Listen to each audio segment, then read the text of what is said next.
दिल्ली का ओल्ड राजेंद्र नगर, जहां एक कोचिंग सेंटर के बेसमेंट में पानी भर गया और 3 एस्पिरेंट्स तानिया सोनी, श्रेया यादव और नवीन दालविन की मौत हो गई। 3 लोगों की जान चले गई, मजाक की बात नहीं है ये। पूरा वार्ड में आपके बेसमेंट में लाइब्रेरीज मिलेंगे, बीचेस मिलेंगे, फूड कोर्ट मिलेंगे, तो कितने लोग और मरेंगे। इस इंसिडेंट ने न सिर्फ 3 कीमती लोगों की जान ली, बल्कि एजुकेशन सिस्टम और गवर्नेंस पर भी कई सवाल खड़े कर दिए हैं। आज की इस वीडियो में हम इस इंसिडेंट को डिटेल में समझेंगे और कुछ अदर एग्जाम्पल के जरिए यह भी समझेंगे कि आखिर ऐसी ट्रेजेडीज होती क्यों हैं। वीडियो पूरी देखें ताकि आपको भी समझ आए और आप भी अपनी रिस्पॉन्सिबिलिटी समझ सको। सबसे पहले तो ये जानते हैं कि आखिर हुआ क्या है। दिल्ली का ओल्ड राजेंद्र नगर, जहां पूरे इंडिया से लोग कई सपने लेकर इस एरिया में आते हैं। राजेंद्र नगर के बारे में यह भी कहा जाता है कि किसी को क्या मालूम कि यहां के किस छोटे से कमरे में कौन सा आईएएस पल रहा। पूरा राजेंद्र नगर कोचिंग सेंटर से भरा पड़ा है, जहां कोचिंग माफिया की एक पूरी मोनोपोली बनी हुई है। माँ बाप अपने बच्चों को उनके महंगे सपने पूरे करने के लिए दिन रात मेहनत करके, खेती करके और कई तो अपनी प्रॉपर्टी बेचकर इन कोचिंग सेंटर्स की भारी भरकम फीस भरते हैं ताकि उनके बच्चे अपने सपने पूरे कर सके। लेकिन होता क्या है, कोचिंग सेंटर्स बेसिक नॉर्म्स को भी फॉलो नहीं करते और जब कोई इंसिडेंट होता है तो बच्चों की जान तक चली जाती है। और यही हुआ है राव आईएएस कोचिंग सेंटर के बेसमेंट में। कि ये बिल्डिंग सालाना करोड़ों में रुपया कमाती है।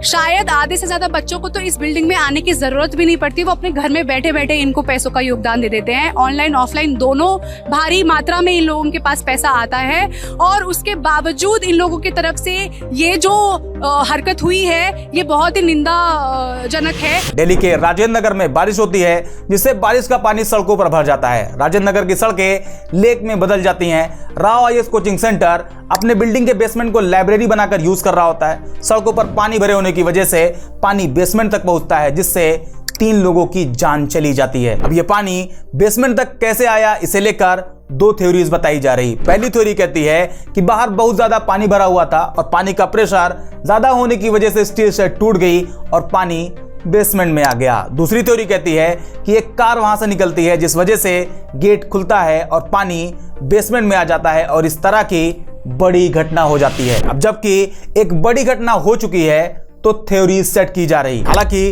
पहले से ही बेसमेंट में चल रही कोचिंग ऑलरेडी बिल्डिंग बायलॉज के खिलाफ थी। बिल्डिंग बायलॉज मतलब वो रूल और रेगुलेशन जो किसी एरिया में कंस्ट्रक्शन वर्क को कंट्रोल करने के लिए बनाए गए हैं, जो कि लोकल अथॉरिटी की देखरेख में होते हैं और इन रूल्स को सभी बिल्डर या फिर सभी कंस्ट्रक्शन कंपनी को फॉलो करना होता है। जैसे किस टाइप की जमीन पर किस टाइप का कंस्ट्रक्शन किया जा सकता है, कितनी जमीन पर कितनी हाइट की बिल्डिंग बनाई जा सकती है, अगर बिल्डिंग में आग लग जाए तो फायर सेफ्टी का इंतजाम है या नहीं, नेचुरल लाइट या फिर वेंटिलेशन के लिए क्या इंतजाम किए गए हैं, जैसे कई इंपॉर्टेंट पॉइंट बिल्डिंग बायलॉज के अंडर आते हैं। और राव आईएएस के बेसमेंट में चल रही कोचिंग बिल्डिंग बायलॉज के खिलाफ थी, जिसे लेकर एक स्टूडेंट करीब 1 महीने पहले 26 जून को ही कंप्लेन कर चुका था, जिसमें साफ साफ लिखा था राव आईएएस द्वारा बेसमेंट में परमिशन न होते हुए भी बिना एनओसी के क्लासरूम संचालित कर रहे हैं, जिससे विद्यार्थियों और स्टाफ के जीवन को खतरा बना हुआ है और कोई बड़ी दुर्घटना की संभावना है।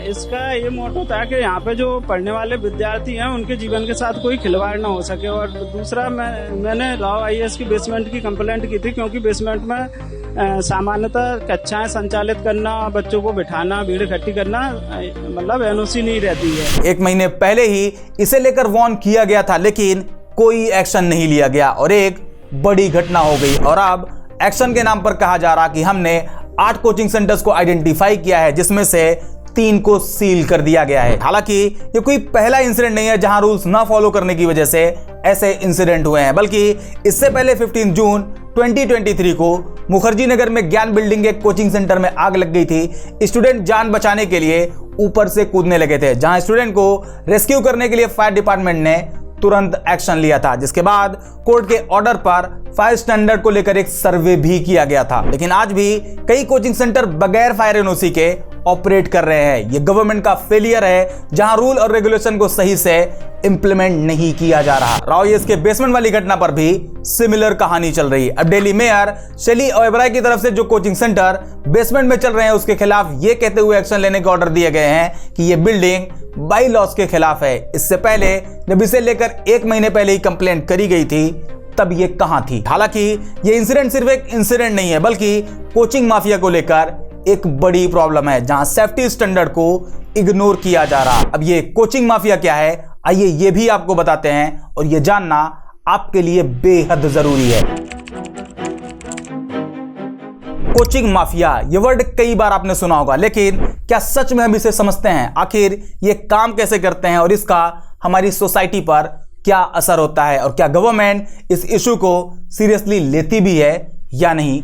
आइए समझते हैं। कोचिंग माफिया जो कि एक अनऑर्गेनाइज्ड ग्रुप है जो एजुकेशन सेक्टर में डोमिनेट करते हैं, मोस्टली कॉम्पिटिटिव एग्जाम के कोचिंग सेंटर। ये ग्रुप भारी भरकम फीस चार्ज करते हैं, पेरेंट्स और स्टूडेंट को एक तरह से एक्सप्लॉइट करते हैं और अपने सेंटर्स के स्टूडेंट को सक्सेस की गारंटी देते हैं जो कि अनरियलिस्टिक होती है। फेक प्रॉमिसेस और मिसलीडिंग एडवर्टाइजिंग की मदद से ये सक्सेसफुल कैंडिडेट को हाईलाइट करते हैं। बड़े बड़े पोस्टर हर चौराहे पर लगा दिए जाते हैं, जिसे देखकर लोगों को लगता है कि बस अगर उनका बच्चा या वो खुद इस पर्टिकुलर कोचिंग में जाएंगे तो उन्हें सक्सेस होने से कोई नहीं रोक सकता, और लोग भारी भरकम फीस देकर सेंटर ज्वाइन करते हैं। अभी पिछले साल यूपीएससी रिजल्ट आउट होने के बाद एक कंट्रोवर्सी हुई, जिसमें एक ही स्टूडेंट की फोटो को कई अलग अलग कोचिंग सेंटर्स ने अपनी मार्केटिंग मटेरियल में यूज किया था, जहां उन्होंने ये क्लेम किया था कि उसने उनकी कोचिंग सेंटर से यूपीएससी की तैयारी करी थी, जबकि सच ये था कि स्टूडेंट ने किसी और कोचिंग सेंटर से पढ़ाई करी थी या फिर सेल्फ स्टडी करके यूपीएससी पास किया था। लेकिन कोचिंग माफिया ने उनकी इमेज यूज करी, जिससे लोगों को मिसलीडिंग इंफॉर्मेशन मिली और उनका डिसीजन मेकिंग प्रोसेस अफेक्ट हुआ। ये कोचिंग सेंटर दावे तो खूब बड़े बड़े करते हैं, जबकि इनकी ग्राउंड रियलिटी अक्सर उनके क्लेम से काफी अलग होती है। कोचिंग माफिया की एडवर्टाइजिंग में सक्सेसफुल स्टूडेंट की शाइनिंग स्टोरी को हाईलाइट किया जाता है, जो कि ये दिखाती है कि सेंटर से इतने लोगों ने टॉप रैंक अचीव करी है। लेकिन ये सिर्फ एक पार्ट है। ग्राउंड रियलिटी ये है कि जिस सक्सेस स्टोरी को एडवर्टाइज किया जाता है वो सिर्फ एक छोटी सी परसेंटेज है, जबकि उन्हीं के सेंटर से बहुत से लोग फेल भी होते हैं। एजुकेशन से बड़ा कोई बिजनेस नहीं है। Paid service without guarantee. Student मर मर के फीस भी देगा और रिजल्ट की जिम्मेदारी उसकी खुद की है। स्टूडेंट मर मर के फीस भी देगा और रिजल्ट की गारंटी उसकी खुद की। यही वो मेन रीजन है जो कोचिंग माफिया आज खुलेआम एजुकेशन को एक बिजनेस अपॉर्चुनिटी की तरह ट्रीट कर रहे हैं, जहां वो भारी भरकम फीस लेते हैं, लेकिन एजुकेशन तो छोड़ो, जिस बिल्डिंग में अपना कोचिंग सेंटर ऑपरेट करते हैं उसके सेफ्टी स्टैंडर्ड को भी फॉलो नहीं करते। किसी के पास फायर सेफ्टी का कोई प्रॉपर इंतजाम नहीं होता तो कोई सेंटर के बेसमेंट को एज अ लाइब्रेरी यूज करता है, जबकि जिस रेगुलेशन को फॉलो ना करने की वजह से गवर्नमेंट को उन पर एक्शन लेना चाहिए, वो एक्शन लेने के बजाय किसी इंसिडेंट का वेट करते हैं, और जब इंसिडेंट हो जाता है तो एक्शन के नाम पर लीपापोती कर दी जाती है। साथ ही एक दूसरे को व्हाट अबाउटरी के जरिए जिम्मेदार ठहराना शुरू कर देते हैं। जब भी कोई इंसिडेंट होता है तो उसके कुछ दिन तक तो उस पर बात होती है। ऐसा एनवायरनमेंट बनाया जाता है मानो बस अब ये आखिरी इंसिडेंट था, अब इसके बाद कभी नहीं होगा। ऐसे इंसिडेंट के बाद फैमिली पर क्या असर पड़ता है इससे किसी को कोई लेना देना नहीं होता। घड़ियाली आंसू तो सब बहाते हैं, लेकिन परिवार के लोग बस इंसाफ की आस लगाए बैठे होते हैं। ऐसे इंसिडेंट के बाद नेताजी अक्सर व्हाट अबाउटरी करते हैं, किसी और पुराने इशू को हाईलाइट करके अपनी रिस्पॉन्सिबिलिटी से बचने की कोशिश करते हैं। जैसे इन्हें ही देख लें, ये वीडियो शेयर करके कैप्शन लिखते हैं उनके लोग वर्सेस हमारे बच्चे। अब अगर इस तरह से प्रॉब्लम पर सिर्फ पॉलिटिकल अटैक किया जाएगा तो जब उन्हें मौका मिलेगा तो वो ये सारी फोटो शेयर करके लिखेंगे उनके बच्चे वर्सेस हमारे बच्चे। ये प्रॉब्लम का सॉल्यूशन नहीं है, बल्कि पॉलिटिशियन को पब्लिक वोट देकर उन्हें नेता इसलिए बनाती है ताकि वो उनकी प्रॉब्लम को सॉल्व करें, उनकी डेली लाइफ को इजी और सेफर बनाएं, ना कि एक दूसरे पर पॉलिटिकल कटाच करके रियल इशू को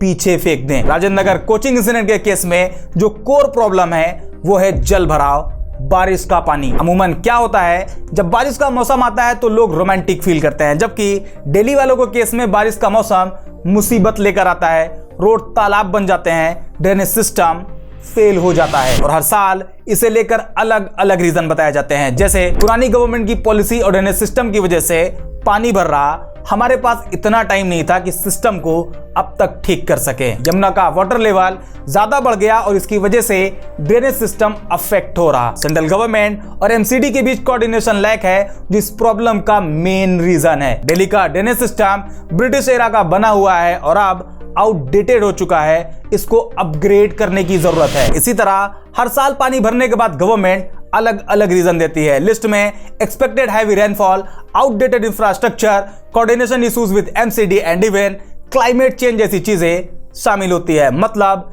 इनकी कोई गलती नहीं है। जबकि दिल्ली में जल भराव की सबसे बड़ी वजह है बकवास ड्रेनेज सिस्टम। दिल्ली के कई एरियाज में तो ड्रेन सही से मेंटेन भी नहीं होते और जब बारिश होती है तो ये जल्दी ब्लॉक हो जाते हैं और पानी सही से निकल ही नहीं पाता। दूसरी वजह है इंक्रोचमेंट और इलीगल कंस्ट्रक्शन। दिल्ली में कई जगह पर अनऑथराइज्ड बिल्डिंग और स्ट्रक्चर बनाए गए हैं जो नेचुरल ड्रेनेज पाथ को ब्लॉक कर देते हैं, पानी के निकलने का रास्ता ही बंद हो जाता है। तीसरी वजह है दिल्ली का अनप्लान अर्बनाइजेशन। दिल्ली का रैपिड डेवलपमेंट जहां ग्राउंड को पूरी तरह से कंक्रीट कर दिया जा रहा, जिससे नेचुरल वाटर एब्जॉर्ब हो ही नहीं पा रहा और रोड तालाब बनती जा रही। इसी तरह कई और रीजन है जो हर साल बारिश के मौसम में दिल्ली को स्विमिंग पूल बना देते हैं, जिससे लोगों को कई तरह की प्रॉब्लम फेस करनी पड़ती है और कभी कभी लोगों की जान तक चली जाती है, जो कि अभी कोचिंग सेंटर के बेसमेंट में हुआ है। अब सवाल ये कि आखिर इसका सोल्यूशन क्या हो सकता है? तो सबसे पहले ये दूसरों पर ब्लेम डालना बंद करना होगा,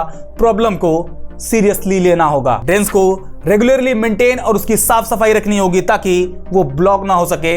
इंक्रोचमेंट और इलीगल स्ट्रक्चर को रिमूव करना होगा क्योंकि नेचुरल ड्रेनेज पाथ को क्लियर रखना जरूरी है ताकि पानी को बाहर निकलने का रास्ता मिल सके। इसके अलावा मोस्ट इंपॉर्टेंट, ड्रेनेज सिस्टम को अपग्रेड करना जरूरी है। एडवांस टेक्नोलॉजी यूज करके एक एफिशिएंट ड्रेनेज सिस्टम बनाना होगा। इस तरह के प्रोएक्टिव अप्रोच से फ्यूचर में ऐसे प्रॉब्लम को अवॉइड किया जा सकता है। इसके अलावा एक और इंपॉर्टेंट पॉइंट, ये वाटर लॉगिंग की प्रॉब्लम सिर्फ टेक्निकल नहीं है बल्कि इंसान की सोच और इसके बिहेवियर पर भी डिपेंड करती है। जब तक खुद इंसान अपने एनवायरनमेंट और इंफ्रास्ट्रक्चर को इंपॉर्टेंस नहीं देंगे तब तक ऐसी प्रॉब्लम होती रहेगी। अगर हम अपने शहर को अपने घर की तरह समझेंगे तो हम उसकी देखभाल भी वैसे ही करेंगे। ये प्रॉब्लम सॉल्व हो सकती है, बस गवर्नमेंट और पब्लिक दोनों को अपनी अपनी रिस्पॉन्सिबिलिटी समझनी होगी और जिस दिन ये हो जाएगा उस दिन दिल्ली को सेफर सिटी बनाया जा सकता है। इसके अलावा राव आईएएस में सेफ्टी स्टैंडर्ड को जिस तरह से इग्नोर किया गया उस हिसाब से